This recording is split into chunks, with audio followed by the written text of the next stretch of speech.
Good Sunday morning, everybody. Here is the Iceman on the Iceman Wrestling Network. Hoping this channel starts doing a little better than what it has. People don't know it exists at this point, so this is why this video is being put up on my Facebook page today. And I very rarely ever do that. But anyway, I want to talk a little bit about TNA this week. I watched it, the January 12th show. I thought the show was pretty good, although I haven't seen anything different come about yet by the new ownership. I mean, but it's still early in the year. They have just taken over, so we got to give them some time. But the opening match was basically Ethan Carter complaining about Davey Richards and his interference, which cost him pretty much the match against Eddie Edwards. And with all that being said, Lashley's music hit. He came out and Lashley told Ethan that he was soft, and at which he was. Being a face, you don't want to use underhanded tactics to get to where you want to go. But in the wrestling business, we all know that's sometimes what you need to do. And so Lashley told Ethan he wants to become TNA World Heavyweight Champion as well. And so let's decide it now. Who gets the next shot at Eddie Edwards' TNA title? So they ended up having a match, and it was a last man standing match. And because I inadvertently saw some spoilers, I sort of knew the outcome. And yes, it was Bobby Lashley who ended up becoming the #1 contender to face Eddie Edwards very, very soon. We also saw the Broken Hardys go up against the Wolves, who have reunited, and I knew that was going to happen, obviously. And it was a short match, but it was pretty good. And, the Hardys aren't ready to give up that tag team title as of yet. And of course they retain. But one of the biggest things I thought was like Rosemary coming out. I love her theme song. I love Decay's theme song.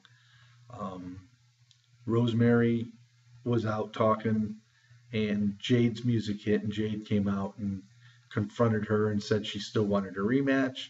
And Jade, rightfully so, needs to get her rematch, and Rosemary obliged. And they're going to have a Monsters Ball match next week. Now, we all know what the Monster Ball matches are like.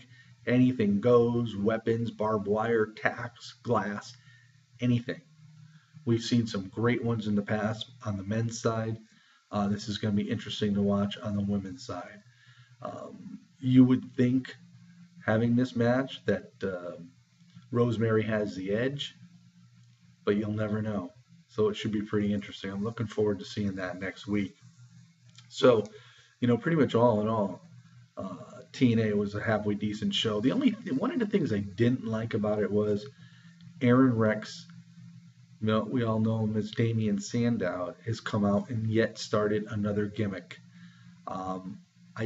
He comes out with Rockstar Spud, dressed up however you want to put it. I didn't really care for the segment. I liked the way Aaron Rex was when he first got here, but we all know him from the WWE that he has changed his gimmick on so many different occasions. He's not one for sitting still. So, anyhow, it's still too early to judge Anthem and their ownership of TNA. I'm hoping new stars get signed just to bolster up that roster. And because you need variations of different matches. You can't have the same people in the main event all the time. So we'll have to wait and see what Anthem decides to do. And on closing, Eli Drake is back at it again. He's making himself back into the spotlight by having a TNA stagehand or technician or whatever you want to call the man read off some stuff, and then he continued to beat down on this gentleman. So it looks like Eli Drake's going to start making a name for himself in 2017. So, and then next week also is the race for the case, and there's going to be 4 briefcases. I think they may have done away with Feast or Fired. At this point, you really can't afford to fire anybody unless you bring somebody new in that you don't plan on using. but they got a race for the case. It's 4 briefcases, and each briefcase is going to have a significant role, whereas you have an opportunity for the X Division title or a tag team title match, or even go after the TNA World Championship. So, and that will be used on Open Fight Night, which is coming up very soon. So if you read spoilers, you already know what's going on. I try to avoid them, but sometimes they're unavoidable. With all that being said, this is the Iceman here on the Iceman Wrestling Network. If you like the videos, please like and subscribe. We'll see y'all next time. Peace out.